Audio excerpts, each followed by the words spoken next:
రెండవ వచనం మీరు, అలాగే 17వ వచనం అందరం కలిసి చదువుకున్నాం. నేను అయ్యా నీకే తెలియనుగా అతడు నాతో చెప్పాను, మీరు మహాశ్రమల నుండి వచ్చిన వారు గొర్రెపిల్ల రక్తములో తమ వస్త్రములను వదులుకొని వాటిని తెలుపు తీసుకొని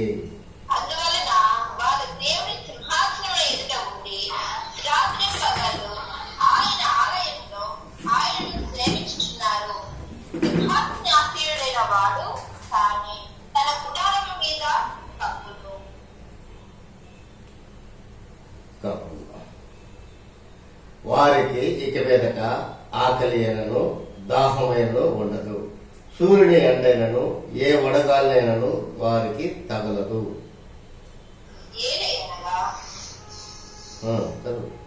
ఏలైనగా అందరం కలిసి, ఏలైనగా సింహాసనం మధ్య నుండి గొర్రెపిల్ల వారికి కాపరై జీవజన్మల బొగ్గుల యొద్దకు వారిని నడిపించును.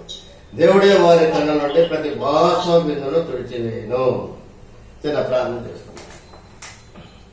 మహాపరిశుద్ధ పల్లవం తండ్రి, మహోన్నతుడా, సర్వాధికారి, జీవం గల దేవ, దేవాధిపతి, ఆయా మరొకసారి ఉపవాస ప్రార్థన కూడి దినమెత్తమై కూడి మిమ్మల్ని స్తుతించుటకు ప్రార్థించుటకు ఇచ్చిన సమయాన్ని బట్టి మీకే వందనాలు, స్తుతులు నాయన. రోజు ప్రకటన గ్రంథం 7వ అధ్యాయం 14 నుంచి 17 వచనం మేము ధ్యానించిపోతుండగా అందులో గొప్ప మర్మను మాకు తెలియజేసి మీరే మహిమ పొందండి.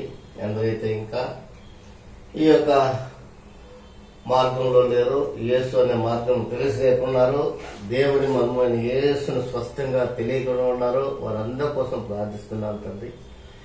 దీనిలోని మహాగూఢాత్మను మాకు తెలియజేసి ప్రతి ఒక్కరిని అందరూ అంతటా మారు మనసు పొంది మీరు తప్ప వేరొక దేవుడు లేడనే గొప్ప ఉద్దేశంతో దేవుని ఆలయంలో ప్రార్థించుటకు, కీర్తించుటకు, ఉపసించి ప్రార్థించుటకు ఇచ్చిన సమయాన్ని బట్టి మీకే వందనాలు. అలా ఇంకా ఎంతమంది రానైనా వారిని త్వరగా మీ మందిరాన్ని నడిపించండి. వచ్చిన వారిని ఆసక్తితో కూర్చొని జ్ఞానం ఇస్తూ ఈ వాక్యంలో శ్రద్ధగా విని గైకొని ఉండండి. నజరేయుడైన యేసుక్రీస్తు అతిపరిశ్రమ అడిగి వేడుకుంటున్నాం తండ్రి, ఆమె. ఇక్కడ ఏం చెప్తున్నాడమ్మా? అయ్యో నీకే తెలియగా అతడు ఈలాగు నాతో చెప్పాడు. ఏం చేశారు? ఫస్ట్ అక్కడ ఒక సభ జరుగుతుంటే అక్కడ యేసు ప్రభు వాళ్ళ మధ్యలో నిలబడుతున్నాడు అనమాట. యేసు ప్రభు వాళ్ళ మధ్యలో నిలబడుతున్నాడు. ఎలా చెప్తున్నాడు? 12వ వచనం ఒకసారి 12-11 కలిసి ఉండాలి. ఒకసారి దేవదూత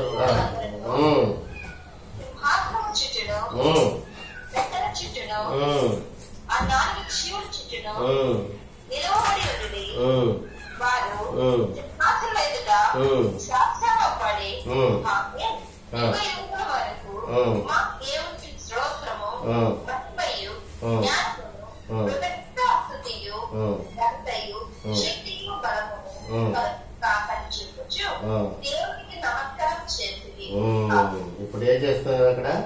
దేవునికి స్తోత్రమును, మహిమయు, జ్ఞానమును, కృతజ్ఞతాస్తుతులను, ఘనతయు, శక్తియు, బలము కలుగుగాక అని చెప్పుచు దేవునికి నమస్కారం చేసది. ఆమేన్. పెద్దల్లో ఒకడు, తెల్లని వస్త్రమును ధరించుకున్న వీరెవరు, ఎక్కడి నుండి వచ్చింది నన్ను అడిగను. అందుకు నేను అయ్యా నీకే తెలియనుగా అతడు ఇలాగూ నాతో చెప్పాను, వీరు మహాశ్రమల నుండి వచ్చిన వారు గొర్రెపిల్ల రక్తములు తమ వస్త్రములను వదులుకొని వాటిని తెలుపు చేసుకునేది. నా జీవితంలో ఈ గొర్రెపిల్ల రక్తంతో మన వస్త్రములను తెలుపు చేసుకున్నామా లేదా అనేది ఈరోజు ప్రశ్న. ఎవరైనా కానీ ఈ లోకంలో ఆ గొర్రెపిల్ల అయినటువంటి ప్రభువైన యేసుక్రీస్తు రక్తంలో తమ వస్త్రములను తెలుపు చేయని వారు ఎక్కడ పోతున్నారమ్మా? నరకానికి పోతున్నారు. అగ్గి ఆరదు, పురుగు చావు. వారు ఎటువంటి వారైనప్పటికీ, ఎటువంటి పాపి అయినప్పటికీ ప్రభు అయిన యేసుక్రీస్తు యొక్క రక్తములో తమ వస్త్రములు ఉదుక్కొని తెల్లపరుచుకుంటే ఆ పాపములన్నీ తాను ఇష్టానుసారంగా ఏం చేస్తున్నాడు? తుడిచివేస్తున్నాడు. కాబట్టి గొర్రెపిల్ల రక్తంలో ఎందరైతే తమ వస్త్రములు ఉదుకుని తెల్లగా పరుచుకున్నారో ఏం లేదంటే అక్కడ 16వ వచనం చదవండి. వారికి ఇక మీదట ఆకలైనను దాహమైనను ఉండదు. ఆకలి దాహం వెళ్ళకంటే మనం ఏమన్నా చేస్తామా? మనం లోకంలో ప్రయాసపడి ఎన్నో పనులు చేస్తున్నాం. దేనికోసం చేస్తున్నాం? ఆకలి చంపుకుంటుకు, దాహం చంపుకుంటుకు, మనకు మన యొక్క స్థితిగతులు వెళ్తుంటకు, మనం కంఫర్ట్ గా అంటే మనం సుఖంగా సంతోషంగా ఉండేటకు లోకంలో ఎన్నో చేస్తున్నాము. అన్ని చేసినా కానీ మనకేమవుతుంది? ఆకలి ఉంటుంది. ఇంకేమవుతుంది? దాహం అవుతుంది. అవుతుందా లేదా మాట? నువ్వు ఎన్ని చెయ్యి, ఎన్ని పద్ధతులు కొట్టు, ఎన్ని అంగులు వేసుకో, ఎన్ని చింతలు తీసుకో, ఎన్ని రంగులు వేసుకో, ఏమైనా చేసుకో, ఆఖరికి 12 అవుతానే 1 గంట అవుతానే ఏమవుతుందా? ఆకలి అవుతుంది. నీళ్ళు ఒక 2-3 గంటలు తాకంటే ఏమవుతుంది? దాహం అవుతుంది. కానీ మన ప్రభు అయిన యేసుక్రీస్తు యొక్క తెల్లని వస్త్రములు ధరించుకుని ఆయన రక్తంలో కడగబడి ఆయన రాజ్యంలో మనం వారసులం అయినప్పుడు మనకు అక్కడ ఆకలి ఉండదు, దాహం ఉండదు. సూర్యుని కింద ఎండలో వడగాలలో ఉండదు. సింహాసనం గొర్రెపిల్ల కపురై జీవజలముల బుగ్గలు ఎదుకోవాలని నడిపించను. దేవుడే వారి కన్నులుండే ప్రతి బాష్ప బిందువును తుడిసివేయను. ప్రతి బాష్ప బిందువు, ఎటువంటి నీ కన్నీరైనా గాని దేవాదేవుడు చూసి నిన్ను సంతోషంగా చాలా ఆనందకరంగా ఉండే స్థలం ఒకటే ఉంటుందమ్మా. అదే ఈ హలోకం కాదు. ఈ లోకంలో ఆ సంతోషం జరగదు. ఈ లోకంలో నువ్వు ఎన్ని ప్రార్థనలు చేయి, ఎన్ని బైబుల్ చదువు, ఎన్ని ఏమైనా చెయ్యి, ఏమీ దొరకదు ఇక్కడ కదా. ఏమి దొరకదు. అసలు తాత్కాలమే, దొరికినా తాత్కాలమే. కానీ ప్రభు అయిన యేసుక్రీస్తు యొక్క రక్తంలో నీ గుడ్డలు నా గుడ్డలు తెల్లపరుచుకుని ఆయన ఉదస్నానం చేసి మనం ఏం చేయాలంట? ఆయన గొర్రెపిల్ల రక్తంలో తమ వస్త్రములు ఉదుకుని వాటి పిలుపు తీసుకుని మన పాపములు వెల్లమైనను మన ప్రభు యేసుక్రీస్తు రక్తంతో అవన్నీ మనం తెల్లపరిచినాడు. మనం తన బిడ్డలుగా చేసుకున్నాడు. తన సింహాసనం ముందు మనం కూర్చోబెట్టేందుకు ఆయన ఇష్టపడ్డాడు. కాబట్టి అక్కడ మనకు ఆకలి ఉండదు, దాహం ఉండదు, సూర్యుని దెబ్బలేదు, వడగాలిన దెబ్బలేదు. నీ అతిక్రమం ఎప్పుడు ఆయన జ్ఞాపకము చేసుకోడు. చూడండి, యెషయా గ్రంథం 43వ అధ్యాయం. యెషయా గ్రంథం 43వ అధ్యాయం. నేను నా చిత్తానుసారంగా ఏం చేస్తానంటే ఆయన నా చిత్తానుసారముగా చదువు. నేను నా చిత్తానుసారంగా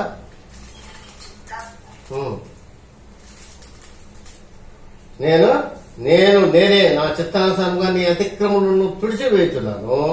నేను నీ పాపములను జ్ఞాపకము చేసుకొనను. నువ్వు ఎంతటి ఘోరమైన పాపమైనను, ఎటువంటి మహారోగ్యమైనను, ఎటువంటి మంచి పండితుడు అయినను, ఎటువంటి గర్వం గలవాడైనను, ఎటువంటి నరహంత్రుడైనను, ఎటువంటి వ్యభిచారమైనను, ఎటువంటి దొంగమైనను ఆయన చిత్తానుసారముగా నీ అతిక్రమలన్నీ తుడిచివేసి నేను నీ పాపములను జ్ఞాపకం చేసుకున్నాను.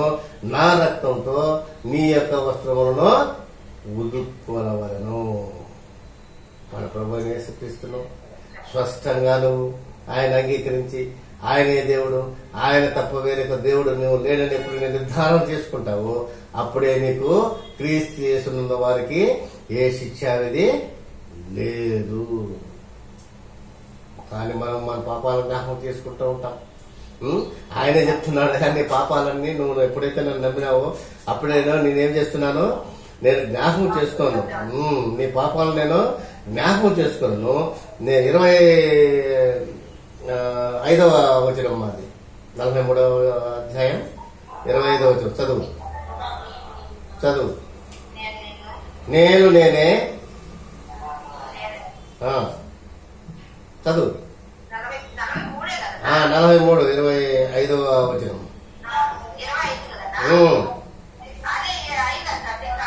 చదువు. చదువు.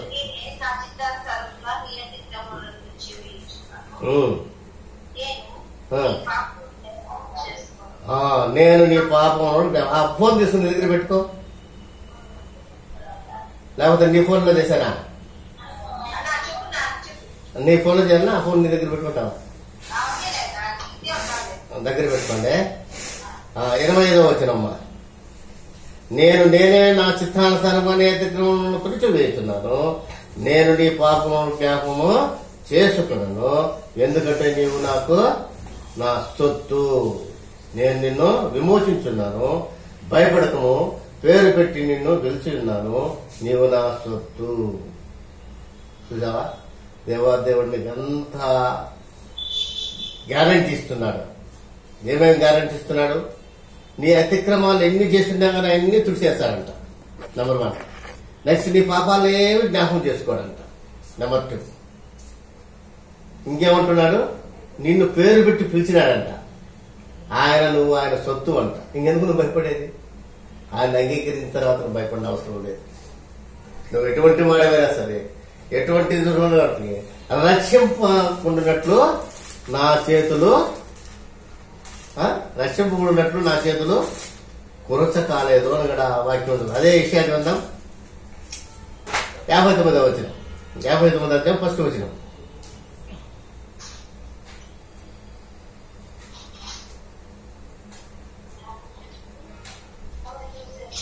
59వ అధ్యాయం 1వ వచనం. అధ్యాయం 1వ వచనం. రక్షింపనేరకుండినట్లు యెహోవా హస్తము కురచ కాలేదు, మీ విననేరకే ఉన్నట్లు ఆయన చెవులు మందము కాలేదు. మీ దోషములు మీకును మీ దేవునిగా అడ్డముగా వచ్చెను. మీ పాపములు ఆయన ముఖము మీకు మరుగుపరచెను. కనుక ఆయన ఆలకంపి ఉన్నాడు. మీ చేతులు రక్తము చేతను, మీ వేలు దోషము చేతను అపవిత్రపడి ఉన్నవి. మీ పెదవులు అబద్ధములాడుతున్నవి. మీ నాలుక కీడును బట్టి మాట్లాడుతున్నది. నీతిని బట్టి ఎవడనూ సాక్ష్యం పలకడు. సత్యం బట్టి ఎవడనూ వాద్యమాడు. అందరూ వ్యర్థమైన వారిని నమ్ముకుని మోసపోటులు పలుకుదురు. చెడుగును గర్భము ధరించి పాపము కందురు. చెడును గర్భం ధరిస్తారు. మనం అంతా గర్భం ధరిస్తాం, భలే ఉత్సాహంగా ఉంటాం కదా. మా అత్త కడవ నీళ్ళు పోసుకుంది, మా పండ్లు పోసుకుంది, ఇవన్నీ కానీ మనం ఏం ధరిస్తున్నాం? అక్కడ చెడుగును ధరిస్తున్నాం. చెడుగును ధరించి ఏం కంటున్నాం? పాపాన్ని కంటున్నాం. ఏం కంటున్నాం? పాపాన్ని కంటున్నాం. అది తెలియలేదు. అందుకే దేవాదేవుడు పురుషుడు స్త్రీని ముట్టుకుంటే మేలు ఎందుకు చెప్పినాడంటే, అయ్యా నువ్వేమో చేస్తావు ఫలించమని చెప్పినాను, అయినప్పటికీ పురుషుడు స్త్రీని ముట్టుకుంటే మేలు అని ఎందుకు చెప్తున్నాడంటే, ఈ విషయంలో దేవాదేవుడు ఒక గొప్ప ఆధ్యాత్మికమైన విషయంలో ఆత్మలో పరిపూర్ణుడై ఇవన్నీ నువ్వు ఏం చేస్తున్నావు? ఇప్పుడు మళ్ళీ ఒక పాపాన్ని కడతాను. ఆ పాపం మళ్ళీ దేవుడు రక్షణ కొరకు మాట్లాడా లేదు ఎవరికి తెలుసు? తెలుస్తుందా? తెలీదు. మనం మన జీవితంలో చూసుకున్నట్లే మనం ఎన్నో ఏళ్ల తర్వాత మనం దేవుని తెలుసుకున్నాం కదా. ఆ పుట్టబోయే బిడ్డ ఏ రక్షణ పొందగలుగుతాడా? పొందలేడా? ఆ బిడ్డ ఎవరు? పుట్టే బిడ్డ ఎవరు? చెడు. చెడు చెడు ఏం దొరుకుతుంది? పాపాన్ని కంటారు. పాపం వచ్చిన జీతం ఏంటి? మరణం. ఆ మరణం వల్ల వచ్చే జీతం ఏంటి? నిత్య నరకాగ్ని. కానీ మన ప్రభువుని యేసుక్రీస్తునందు ఉన్న వారికి మరణించినా కూడా ఏముంది? ఆయనకు నిత్య జీవం ఉంది. ఇటువంటి గొప్ప నిరీక్షణతో మనం బ్రతకాలి. అందుకే ఇక్కడ ఏం చెప్తున్నాడు? చెడుగును గర్భం ధరించి పాపమును కందురు. వారు మిడునగల గుడ్లను పొదుగుదురు. సాలి పురుగులు వల వేయుదురు. ఆ గుడ్లు తినువాడు చచ్చును. వాటిలో ఒకదానిలో ఎవడో తొట్టిన విషసత్వం పుట్టును. వారి పట్టు బట్టనేటుకు పనికి రాదు. వారు వేసినది ధరించుకుంటూ ఎవరికి విధింపదు. వారి క్రియలో పాపక్రియలే. వారు బలత్కారం చేయవారే. వారి కాళ్ళు పాపము చేయి పరిగెత్తుతున్నవి. నిరపరాధులను చంపుటకు త్వరపడుతున్నవి. వారి తలంపులు పాపహేతుమైన తలంపులు. వాడు పాపమును నాశనం త్రోవలో ఉన్నవి శాంతము. అందుకే చెప్తున్నారు ప్రభువైన వాక్యంలో చెప్తున్న విషయం ఏంటంటే, సమయము సమీపించినది. ఇంకా పెళ్లి చేసుకోవాలా, బిడ్డలు కట్టాలా, వాళ్ళు చేయాలా, ఇలా చేయాలా, అంతా మీరు వ్యక్తమైన ప్రయాసంలో ఉన్నారు. మీరు బ్రతికి ఉన్నవారు ప్రభువైన యేసుక్రీస్తు రక్తంలో మీ వస్త్రములను తల్లపరుచుకునేలా మీరు పరలోక రాజ్యానికి వారసులు అవుతారు. అక్కడ నీకు ఆకలి ఉండదు, దప్పిడి ఉండదు, దాహం ఉండదు. అన్ని నీకు దేవుడు ప్రతి కన్నీటి బాష్ప బిందువును తుడిచివేస్తాడు. కాబట్టి అటువంటి గొప్ప నిరీక్షణ కొరకు మన జీవితంలో ప్రతిదినము మనం ఏం చేయాలి? ప్రభువైన యేసుక్రీస్తు రక్తంలో మన వస్త్రములను తల్లుపు చేసుకోవడం. చిన్న చిన్న విషయాల్లో కూడా మన దేవుని దగ్గర క్షమాపణ అడగాలి. చిన్న చిన్న రోజుల ప్రాప క్షమాపణ పొంది మనం సంపూర్ణంగా పరిపూర్ణమై ఏం చేయాలా? దేవుని విషయంలో. అందుకే రోమాపత్రిక 12వ అధ్యాయం 1వ వచనం 2వ వచనంలో స్పష్టంగా రాస్తున్నాడు. ఏం చూస్తున్నాడు? ఈ లోక మర్యాదలు వదిలేయాలి అంటున్నాడు. ఈ లోక మర్యాదలు చాలా ఉన్నాయి. ఈ లోక మర్యాదలు పట్టుకున్నామంటే లోకంలో 10 మార తిరుగుతూనే ఉంటాం. లోకంలోనే 10 మార తిరుగుతుంటాం, పైకి మాత్రం చూడము. కాబట్టి ఈ లోక మర్యాదలు నువ్వు ఏం చేయాలా? ఫస్ట్ వదిలేయాలి. ఈ లోక మర్యాదలను మనము వదిలేయాలన్నమాట. అది వదిలేస్తే అప్పుడు మనకు ప్రభు యొక్క అత్యధికమైన కృప మనలో ఉండి మనను నిత్యరాజ్యానికి పోవటకు ఏం చేస్తున్నాడు అనమాట? ఆయన నూతనంగా మార్పు చెందించి రూపాంతరం పొందించి దేవాదేవ సన్నిధిలో మనము వెళ్ళుకున్నాం. కాబట్టి సహోదరులారా, 12వ అధ్యాయం రోమాపత్రిక 12వ అధ్యాయం 1-2 వచనాలు. కాబట్టి సహోదరులారా, తీసారా? 140. కాబట్టి సహోదరులారా, పరిశుద్ధము దేవునికి చదువు తీసుకుంటాం. సజీవ యాగముగా మీ శరీరములను ఆయన సమర్పించుకొనుడి. దేవ వాత్సల్యతను బట్టి మిమ్మల్ని బతిమాలుకొనుచున్నాను. ఇటు సేవ మీకు యుద్ధమైనది. మీరు ఈ లోక మర్యాదను అనుసరింపక ఉత్తమమును అనుకూలమును సంపూర్ణమై ఉన్న దేవుని చిత్తం మీద పరీక్షించి తెలుసుకున్నట్లు ఈ మనసు మారి పౌరుల వలన రూపాంతరము పొందుడి. ఇది మనం చేయవలసిన పని. ఇది మన ప్రార్థనా శక్తిలో ఆడవలసిన పని. నాయా, నా మనసు మార్చు, నన్ను నూతనంగా మార్చు, నన్ను రూపాంతరం పొందు, నన్ను నీ సేవకునిగా, నీ రాజు, నీ యొక్క భక్తునిగా, నీ యొక్క శిష్యునిగా, నీ యొక్క ఫ్రెండ్ గా, నీ యొక్క కోయిబి, నీ ప్రతి విషయంలో నువ్వు ఏం చేయాలా? నన్ను రూపాంతరం పొందు. నాకు ఈ లోక మర్యాదతో అవసరం లేదు, ఈ లోక పద్ధతితో నాకు అవసరం లేదు. నాకు కావాల్సిందంతా నీ యొక్క ఏంటి? రూపం. నీ యొక్క రూపాంతరం కావాలి. నేను రూపాంతరం కావాలి. యేసు యొక్క క్రియల్లో తెలియని, పరిశుద్ధతలో లేని ప్రతి ఒక్కరితో మనం ఏం చేయాలా?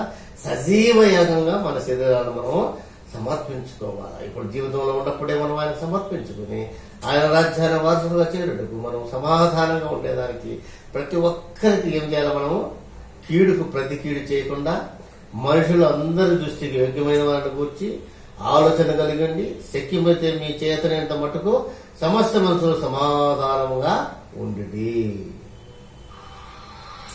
ప్రియులారా, మీకు మీరే పగ తీర్చుకొనక దేవుని ఉగ్రతకు చోటు ఇడి తీర్పు చేయడం నా పని, నేనే ప్రతిబింబించున్నాను ప్రభువు చెప్పుచున్నాను వాడములు బట్టి.